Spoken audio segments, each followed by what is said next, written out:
پاکستان جیسا کمزور معیشت والا ملک کیسے ایٹمی طاقت بن گیا؟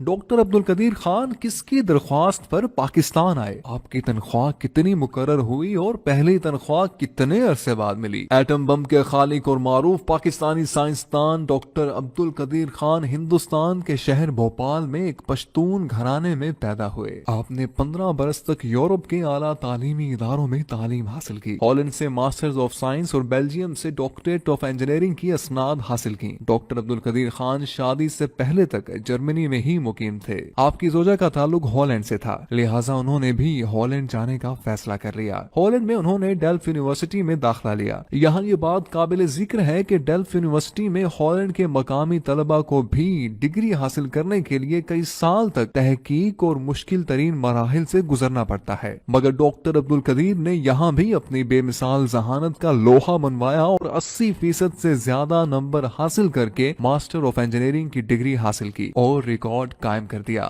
بعد ازاں وہ کچھ عرصہ مشہور پروفیسر برگزر کے ساتھ بطور اسسٹنٹ کام کرتے رہے۔ ان کی صحبت میں رہ کر آپ کی تخلیقی صلاحیتوں کو مزید جلا ملی۔ دلچسپ بات یہ ہے کہ ڈاکٹر عبدالقدیر خان پر ہالینڈ کی حکومت نے اہم معلومات چرانے کے الزام میں مقدمہ بھی دائر کیا، لیکن ڈاکٹر عبدالقدیر خان کی خوش قسمتی تھی کہ جب ہالینڈ، بیلجیم، برطانیہ اور جرمنی کے پروفیسرز نے ان الزامات کا جائزہ لیا تو انہوں نے ڈاکٹر عبدالقدیر خان کو بری کرنے کی سفارش کرتے ہوئے کہا کہ جن معلومات کو چرانے کی بنا پر مقدمہ دائر کیا گیا ہے وہ تو عام کتابوں میں بھی موجود ہیں، جس کے بعد ہالینڈ کی عدالت عالیہ نے ان کو باعزت بری کر دیا۔ آپ 31 مئی 1976 کو پاکستان کے اس وقت کے وزیر اعظم ذوالفقار علی بھٹو کی دعوت پر پاکستان تشریف لائے اور انجینئرنگ ریسرچ لیبارٹریز کے نام سے پاکستانی ایٹمی پروگرام پر کام شروع کیا۔ بعد ازاں 1 مئی 1981 کو اس ادارے کا نام صدر پاکستان جنرل محمد ضیاء الحق نے تبدیل کر کے doctor A.Q. Khan research laboratories رکھ دیا۔ یہ ادارہ پاکستان میں یورینیم کی افزودگی میں نمایاں مقام رکھتا ہے۔ ایٹمی طاقت بننے کی کہانی ڈاکٹر عبدالقدیر خان کی زبانی کچھ یوں ہے۔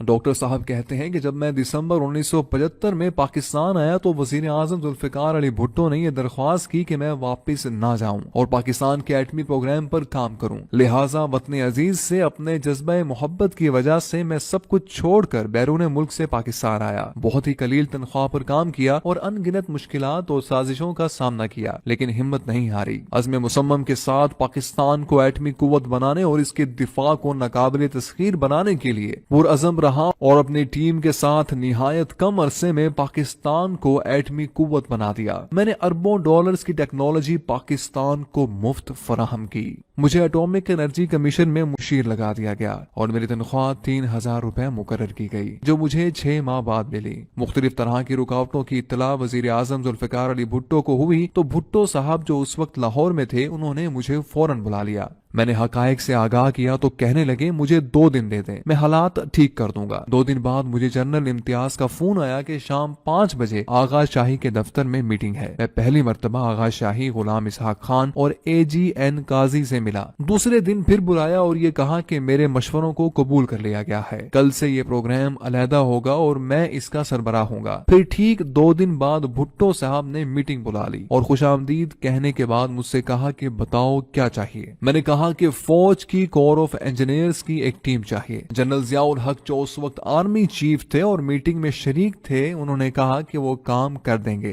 بعد ازاں جنرل ضیاء الحق نے جب اختیار سنبھالا تو اس کے 3 ماہ بعد ہی انہوں نے ایٹمی پروگرام کو اول ترجیح دینا شروع کر دی اور مہینے میں کم از کم 2 مرتبہ ضرور وہ اور جنرل ضامن نقوی مجھ سے تفصیلی ملاقات کرتے تھے۔ 1979 کے وسط میں مغربی ممالک کو ہمارے پروگرام کی بھنک پڑ گئی۔ جنرل ضیاء اور غلام اسحاق خان صاحب کو بڑی فکر ہوئی کہ سامان کی درآمد پر پابندی سے ہمارا پروگرام بند نہ ہو جائے، لیکن اتنا ضرور تھا کہ 1981 کے اواخر میں ہم نے بہت ترقی کر لی تھی اور ہمیں یقین تھا کہ ہم بہت جلد کامیابی حاصل کر لیں گے۔ ڈاکٹر قدیر خان نے یہ بھی لکھا ہے کہ جب کہوٹا میں ریسرچ لیبارٹری زیر تعمیر تھی تو وہ سہالہ میں پائلٹ پروجیکٹ چلا رہے تھے۔ انہی ایام کی بات ہے کہ اس وقت کے فرانسیسی فرسٹ سیکرٹری فوکو کہوٹا کے ممنوعہ علاقے میں بغیر اجازت گھس آئے تھے، جس پر ان کی مار کٹائی ہوئی اور پتا چلا کہ وہ CIA کے لیے کام کرتے ہیں۔ انہوں نے تہران میں اپنے CIA باس کو لکھا کہ کہوٹا میں کچھ عجیب و غریب ہو رہا ہے۔ ڈاکٹر صاحب رقم تراز ہیں کہ 1983 میں ہم نے کئی کولڈ ٹیسٹ کیے اور وہ بہت امید افزا تھے۔ 1984 میں ہم نے مزید ٹیسٹ کیے اور ہمیں یقین ہو گیا کہ اب ہم کامیابی کے قریب ہیں۔ جنرل ضیاء الحق نے میرے سامنے آغا شاہی اور بعد میں صاحبزادہ یعقوب علی خان کو بھی سختی سے ہدایت کر دی تھی کہ وہ کسی بھی ملک سے ایٹمی پروگرام پر قطعی بات نہ کریں، بلکہ صاف کہہ دیں کہ یہ بات آپ ضیاء الحق کے ساتھ کریں۔ ڈاکٹر صاحب فرماتے ہیں کہ حقیقت یہ ہے کہ ایٹمی پروگرام میرے مشورے پر ذوالفقار علی بھٹو نے شروع کیا، لیکن یہ بھی حقیقت ہے کہ ان کی وفات کے بعد صدر ضیاء الحق اور غلام اسحاق خان مغربی دباؤ رد نہ کرتے تو بھی ہمارا پروگرام ختم نہ ہو سکتا تھا۔ ڈاکٹر عبد القدیر خان وہ مایاناز سائنسدان ہیں کہ جنہوں نے 8 سال کے انتہائی قلیل عرصے میں انتھک محنت اور لگن کے ساتھ ایٹمی پلانٹ نصب کر کے دنیا کے نامور نوبل انعام یافتہ سائنسدانوں کو بھی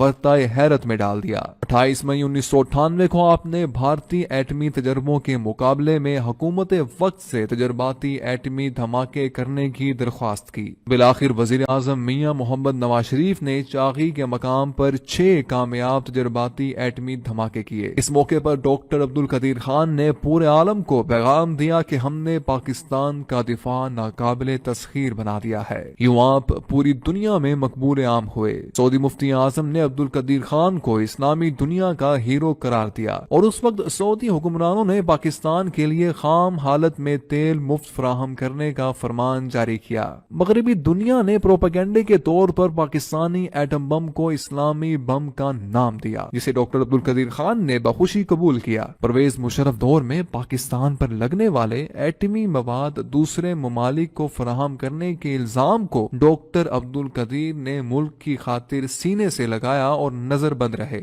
ڈاکٹر عبد القدیر صاحب بہت اچھے لکھاری بھی ہیں، ادب سے آپ کو گہرا لگاؤ ہے۔ یہ ان کے اپنے ہی اشعار ہیں جن کو انہوں نے اپنے دکھ اور کرب کے اظہار کا ذریعہ بنانے کی کوشش کی ہے۔ اس قدر مشکلیں جھیلنے اور بعد ازاں مسلسل نظر بندی کے بعد یہ کہنے پر مجبور ہو گئے، اس ملک کے بے مثال میں ایک مجھ کو چھوڑ کر ہر شخص بے مثال ہے اور باکمال ہے۔ گزر تو خیر گئی ہے تیری حیات قدیر، ستم ظریف مگر کوفیوں میں گزری ہے۔ اگر یہ کہا جائے تو بے جانا ہوگا کہ قائد اعظم محمد علی جناح نے پاکستان بنایا اور ڈاکٹر عبد القدیر خان نے اس کا دفاع ناقابل تسخیر بنایا۔ گویا ایک بنانے والا اور دوسرا استحکام بخشنے والا ہے۔ 1993 میں کراچی یونیورسٹی نے ڈاکٹر عبد القدیر خان کو ڈاکٹر آف سائنس کی اعزازی سند سے نوازا۔ 14 اگست 1996 میں صدر فاروق لغاری نے ان کو پاکستان کا سب سے بڑا سول اعزاز نشان امتیاز دیا، جبکہ 1989 میں ہلال امتیاز کا تمغہ بھی ان کو عطا کیا گیا۔ آپ نے 150 سے زائد سائنسی تحقیقاتی مضامین بھی لکھے ہیں۔